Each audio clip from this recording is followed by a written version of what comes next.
দিদি বলছি, এসআইআর নিয়ে এই মুহূর্তে রাজ্য তোলপাড়। আমরা দেখলাম যে বিজেপির পশ্চিমবঙ্গের সভাপতি শ্রমিক ভট্টাচার্য তিনি বলছেন কংগ্রেস আর সিপিএমকে যে বুকে পাথর রেখে বা হাত দিয়ে হলেও বিজেপিকে একটিবার ভোট দিন, এইবারে অন্তত ভোট দিন। কেন, কিসের জন্যে? আমরা কি চাই গোটা এই মানে বাংলাতে দাঙ্গা হাঙ্গামা মাচাতে?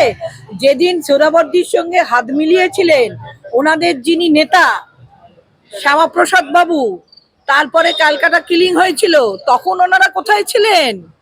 তখন কিন্তু এই আমাদের গোপাল মুখার্জি বেরিয়েছিলেন, তখন কিন্তু আরএসএস এর কোনো কাউকে দেখা যায়নি। আমরা চাই না যে ভারতবর্ষে আবার একটা ওই ক্যালকাটা কিলিং ঘটে যাক।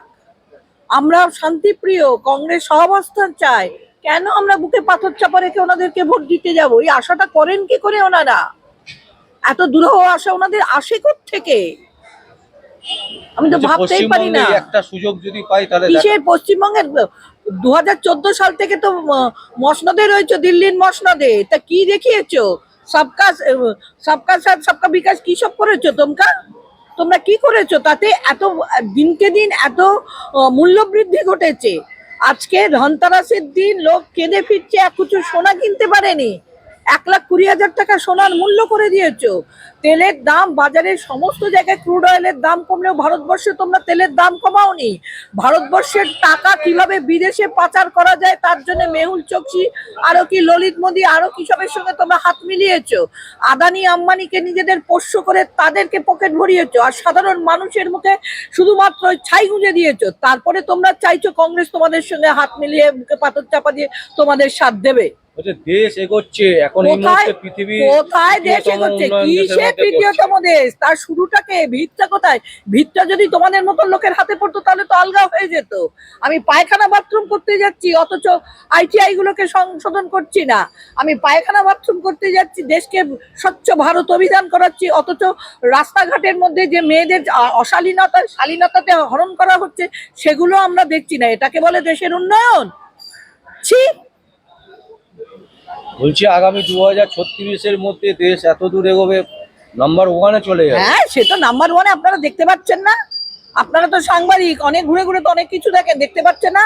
এত দেখার হচ্ছে যেই জন্য এই বুড়ো বয়সে আরএসএস করি। আমি কোনোদিন মহিলা সঙ্গ করি না, আমি আরএসএস করি। সেই করতে গিয়ে এই বুড়ো বয়সে বিয়ে করে একটা তরতাজা ছেলের প্রাণ কেড়ে নিল। এর থেকে লজ্জার বিষয় কি আছে? ওদের কোনো না আছে শালীনতা, না আছে সম্ভ্রম, না আছে শিক্ষা, আর না আছে মানুষকে ভালোবাসার মতন মন।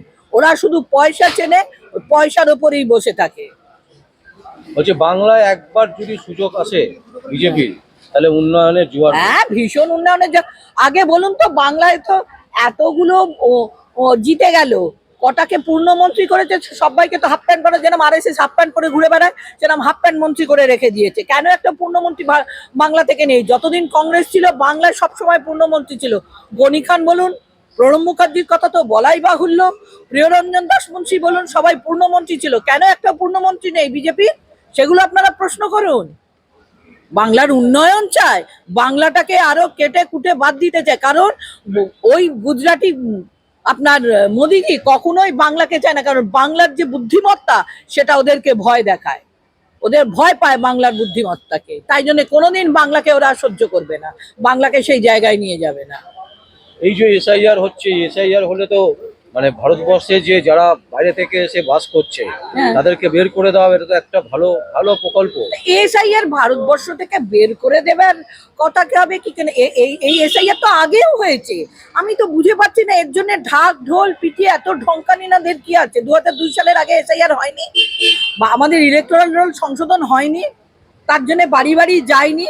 এটা তো হচ্ছে কি বিজ্ঞাপনের যুগ। মোদিজি বিজ্ঞাপন ভালোবাসে। উনি চা বিক্রি করতে বিক্রিওয়ালা মানে ফেরিওয়ালাদের বিজ্ঞাপন না হলে তাদের জিনিস বিক্রি হয় না, এটা উনি জানেন, তাই উনি বিজ্ঞাপন করছেন।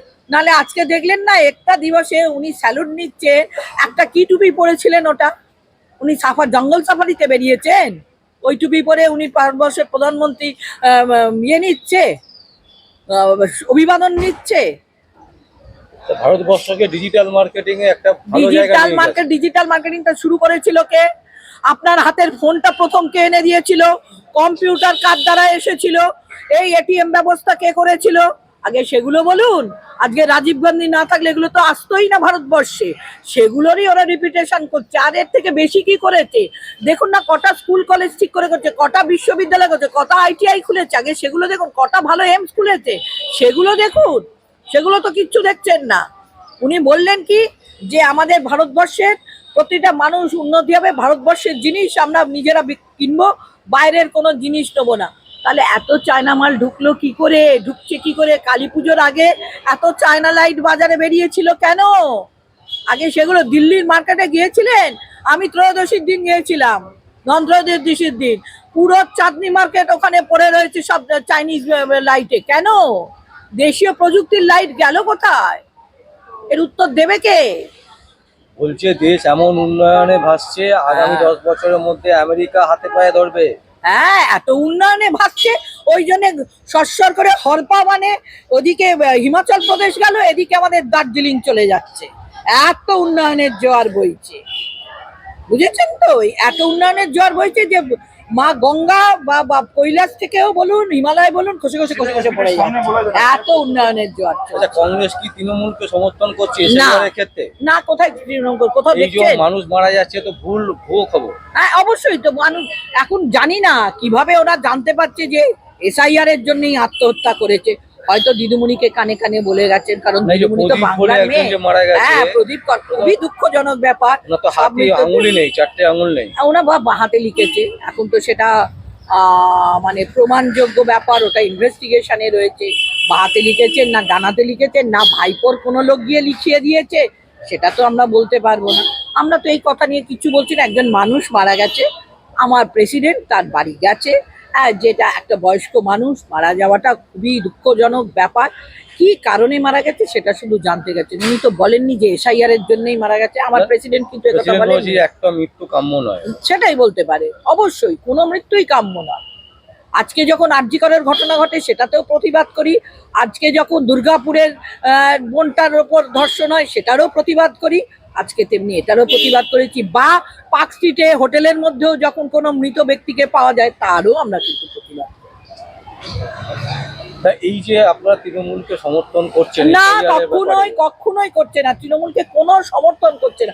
একবারও বলেছে আমাদের প্রেসিডেন্ট বা রাহুল গান্ধী বলেছে যে হ্যাঁ এই ব্যাপারে আমরা তৃণমূলকে সমর্থন করি, বা মল্লিকার্জুন খার্গে বলেছেন আপনারা চাপিয়ে দেবেন না, এই আপনাদের দোষ, এবিপি আনন্দ থেকে আপনারা এগুলো নেন, নিয়ে আর আপনারা চাপিয়ে দেন। মানে ঘুরিয়ে সমর্থন করছে। কোনো কিছু ঘুরিয়ে পড়বে সমর্থন নয়। আমরা আমাদের বলা হয়েছে যারা যোগ্য, যারা সত্যিকারের ভোটার, একটা ভোটার যেন বাদ না যায়। তাহলে প্রশ্ন হচ্ছে যে তৃণমূলকে হাঁটাতে গেলে যদি আপনি ইকুয়েশন ভাবেন, তাহলে সেক্ষেত্রে আপনি কাকে নিয়ে আসবেন? আপনারা কংগ্রেস একা আসতে পারবেন কেন না? পারবো না? কে বলেছে পারবো না? আপনারা আগেই বলে দিচ্ছেন কি করে পারবেন? পারবো না। আপনাদের ভোট কেন percentage পারবেন না? আরে ভোট পার্সেন্ট কার ছিল? বিজেপির ক পার্সেন্ট ভোট ছিল আজকে বলুন তো? এখন তো আছে। তেমনি আমাদেরও হয়ে যাবে। আগে তো কংগ্রেসেরই ভোট ওগুলো ছিল, ওগুলোকে নিয়েছে সিপিএম, ওগুলোকে নিয়েছে তৃণমূল, তৃণমূলের ক পার্সেন্ট ভোট ছিল? তৃণমূল দলটা কবে তৈরি হয়েছিল? আজকেও ভোট পার্সেন্টেজ গুনছে, ওটা তো কংগ্রেসেরই ভোট। যে ভোটটা তৃণমূলের ভোট বাক্সে গেছে ওটা কংগ্রেসেরই ভোট। আজকে পাড়ায় পাড়ায় ঘুরে দেখুন, যারা এই যে মধ্যিখানে 1998 থেকে আজ পর্যন্ত যারা তৃণমূলটা করেছে সত্যিকারে, তারাই কিন্তু আজকে ব্যতিব্যস্ত হয়ে চুপ করে দরজার পাশে দাঁড়িয়ে রয়েছে। কখন একজন কংগ্রেসি যাবে তার হাতটা ধরে টেনে বার করবে, বলবে চলো আমাদের সঙ্গে মিছিলে। সেই অবস্থা প্রতিটা পাড়ায় হয়ে গেছে, শুধু একটা পাড়ায় নয়, প্রতিটা পাড়ায়, প্রতিটা গ্রামে, অত্যন্ত প্রত্যন্ত গ্রামাঞ্চলেও এই ঘটনাগুলো ঘটে গেছে। আচ্ছা, তাহলে আপনাদের তো একটা ক্যালকুলেশন আছে কত পার্সেন্টেজ ভোট পেতে পারেন? সেটা আমাদের যারা রয়েছেন আমার ওপরতলায় তারা সেটাকে ক্যালকুলেট করবে। আমি এত দূর যেতে পারিনি যে আমি গিয়ে ক্যালকুলেট করে এক্ষুনি বলবো। তার জন্য আমার টিম আছে, আমাদের প্রদেশ কংগ্রেসে একটা টিম আছে, তারা বসেন, ক্যালকুলেশন করেন, তারা বলতে পারবে। আপনারা আমি এই তৃণমূলকে ব্যাপারে হাঁটাতে চাইছেন? অবশ্যই আমরা চাই এই দুটো নটোরিয়াস যে দুটো দল রয়েছে, দুটোই হচ্ছে সাম্প্রদায়িক, এই দুটো সাম্প্রদায়িক দলকেই আমরা এখান থেকে হাঁটাতে চাই। কিন্তু এটা তো বিধানসভা হবে 2024। হ্যাঁ, এটা বিধানসভা হলেও এখানে তো বিজেপির একটা পরিবেশ রয়েছে, আর তৃণমূলের তো রয়েইছে। তো এই দুটো নটোরিয়াস যারা হাত ধরাধরি করে গোল বড় করি করছে, আপনারা বুঝতেই পারছেন যে মোদির সঙ্গে দিদিমণির কতটা সখ্যতা। তা নাহলে আজও পর্যন্ত কেন মানে এই আপনাদের ভাইপো কয়লা চোর, গরু পাচারকারী, সে কেন বাইরে পড়ে রয়েছে? কেন এই সারদা নারদার সঠিক মূল্যায়ন হলো না? এগুলো তো ভাববার বিষয়। এগুলো নিয়ে আপনারা কেন কথা বলছেন না? সেগুলোকে কেন চেপে রেখে দিচ্ছে? যেই একটা করে ইস্যু আসে সেটাকে নিয়ে সবাই লাফালাফারি করে, কিন্তু পুরোনোগুলো ব্যাকলগ করে রেখে দেয়। আজকের দিনে ইন্দিরা গান্ধীর মৃত্যুদিন, যে আয়রন লেডি, লৌহ মানবী, যার ক্ষমতা ছিল যে একটা নতুন দেশ তৈরি করার, আমেরিকার চোখে চোখ রেখে যে বলতে পেরেছিল যে হ্যাঁ আমি পারবো, সে করেও দেখিয়েছিল। যে কেউ জানতো না যে মিটিং করে বেরিয়ে আসার পর যে এখানে কি ঘোষণা হবে আমাদের ব্রিগেডের মিটিংয়ে, তিনি সঙ্গে সঙ্গে ব্রিগেডের মিটিংয়ে করে যুদ্ধ ঘোষণা করেছিলেন এবং যুদ্ধে জয়লাভ করেছিলেন। যখন সারা পৃথিবী ওনার বিপরীতে গেছেন, কিন্তু তিনি ওখান থেকে বেরিয়ে এসেছিলেন এবং সেই সময় যত উদ্বাস্তু এসেছিল তাদেরকে উনি জায়গা দিয়েছিলেন। তা সেই আয়রন লেডি, সেই এশিয়ার মুক্তি সূর্য, ভারতবর্ষের মায়ের আজকে বলিদান দিবস। এই দিনে দাঁড়িয়ে প্রত্যেকটা কংগ্রেস কর্মী আমরা শপথ করেছি যে আমরা বিনা যুদ্ধে নাহি দেব সূচাগ্রমেরী। কিন্তু সেই দল থেকে তো মমতা ব্যানার্জি বেরিয়ে আরে উনি তো গাদ্দার, উনি তো প্রথম থেকেই গাদ্দারি করেছে। আপনারা ইতিহাসটা জানেন না, আমিও সঠিক বলতে পারছি না যে উনি কোত্থেকে কোথায় এসেছেন, কারণ নিজের বাবা মা সম্পর্কে যে সঠিক পরিচয় সবসময় ঠিক দিতে পারেন না। তা তিনি একটা দলের প্রতি লয়াল কি করে হবেন তিনি বলুন তো? তিনি নিজেকে ছাড়া কাউকে চেনেন না। অনেকে বলছে যে এসআইআর হলে অভিষেক ব্যানার্জির অ্যাকচুয়াল বাবার যে আছে তার নামটা বেরিয়ে আসে, বেরোবে, সেই জন্য এত প্রতিবাদ। বেরোবে, হতে পারে। আমরা শুনুন, পার্সোনাল নিয়ে ঘাটাঘাটি করি না। এটা হচ্ছে নোংরা রাজনীতির একটা অংশ। ভারতীয় সংস্কৃতি, ভারতীয় সভ্যতা, এই পার্সোনাল নিয়ে ঘাটাঘাটি করা এগুলো ঠিক নয়। বাংলার একটা নিজস্ব কালচার আছে, আমাদের এটা বিহার বা ওই রাজস্থান বা গুজরাটি কালচার নয়। তার ফলে পার্সোনাল লাইফ নিয়ে যেটা সত্য সেটা উদ্ঘাটিত হোক, আমরা চাই। কিন্তু আপনারা যদি এককভাবে লড়াই করেন এবং পুরো পার্সেন্টেজ ভোটটা যদি আপনারা নেন, তাহলে সেক্ষেত্রে তো মমতা ব্যানার্জি আবার বেরিয়ে আসবে। কে বলেছে? উনি তো হেরেও যেতে পারে। কেন ভাবছেন যে উনি উঠে আসবে? কারণ আমাদের ভোটটা নিয়েই তো উনি আজকে জয় জয়কারে হয়েছেন। উনি তো এক হয়ে গিয়েছিলেন। আজ সোনিয়া গান্ধী ওনাকে যদি বা প্রণব মুখার্জি ওনাকে যদি রাস্তাটা না দিত, অ্যাক্সেসটা না দিত, কংগ্রেস যদি স্যাক্রিফাইস না করতো, তাহলে কিন্তু মমতা ব্যানার্জি হতো না। আবার গিয়ে বলে দিচ্ছে, ওনাকে গিয়ে বলতে পারে প্রণব মুখার্জির জন্যই আজকে কিন্তু মমতা ব্যানার্জি মসনদে বসতে পেরেছেন, সোনিয়া গান্ধীর জন্যই কিন্তু আজকে মমতা ব্যানার্জি মসনদে বসতে পেরেছেন। কারণ কংগ্রেস স্যাক্রিফাইস করেছে। কংগ্রেস সর্বদা স্যাক্রিফাইস করে দেশের স্বার্থে। ভাবা হয়েছিল যে না, উনি হয়তো মানুষের জন্য কাজ করবেন, যেরকম আমরা ভেবেছিলাম সিপিএম এর সঙ্গে জোট করলে মানুষ ভালো থাকবে, কিন্তু মানুষ পারলো না, ভালো থাকতে পারলো না। যে সিপিএম আমাদের সঙ্গে অন্যায় অত্যাচার করেছে, তবুও আমরা তার হাত ধরতে গিয়েছিলাম, কারণ আমরা জেনেছিলাম যে স্যাক্রিফাইসের ফল হয়তো বাংলার জন্য ভালো হবে, কিন্তু সেটা হলো না, দুর্ভাগ্য আমাদের। সেই রকমই ওনাকে তো কোনোভাবেই টলারেট করা উচিত না, কোনোভাবেই। যতদিন এই মমতা ব্যানার্জির নামক এই শোষক যতদিন পশ্চিমবাংলায় থাকবে, ততদিন কিন্তু কংগ্রেসের শত্রু হিসেবেই থাকবে এবং কংগ্রেসকে ধ্বংস করার জন্যই উনি থাকবে, এর বেশি কিছু না। আরে শত্রুকে ধ্বংস করতে গেলে তো আপনাকে কারোর সাথে মিত্রতা করতে হবে। আরে এই সব পলিসি এইতে হয় না। ওই নিউটনের থিওরি শেখে রেখেছেন, সেইভাবেই চলবো, বা ওই শত্রু আমার মিত্র, সব পলিসি এরকম হয় না। 2 × 4 হবে, আর 2 - 2 হয়ে গিয়ে 0 হয়, এইগুলো জানতে হয়। তাই 2 আর 2 থাকলেই মনে করলাম হয়ে গেল, সেটা হয় না সবসময়, বুঝেছেন তো? তার থেকে রবীন্দ্রনাথের কবিতাটায় মনে থাকে, যদি তোর ডাক শুনে কেউ না আসে তবে একলা চলো। সেই একলা চলে আমরা নিশ্চয়ই পারবো আমাদের জয়। তাহলে আপনারা কারোর সাথে জোটে যাবেন না? এখনো অবধি তো কোনো না, এখনো অবধি কেউ কারোর সঙ্গে জোটের কথা কি মল্লিকার্জুন খার্গে আপনাদের জানিয়েছে? জানায়নি, আমি তো জানি না। আপনাদেরকে রাহুল গান্ধী জানিয়েছেন? জানাননি, আমিও জানি না। আপনাদেরকে শুভঙ্কর সরকার আমাদের যে সভাপতি, তিনি জানিয়েছেন? না। উনি বারবারই আপনাদের কাছে বলেছেন 294টা সিটের জন্য আমরা দেবো। কেউ যদি মনে করে থাকে না জোট হলে দাঁড়াবো, বিজোট হলে দাঁড়াবো না, তাহলে তারা সরে যেতে পারে।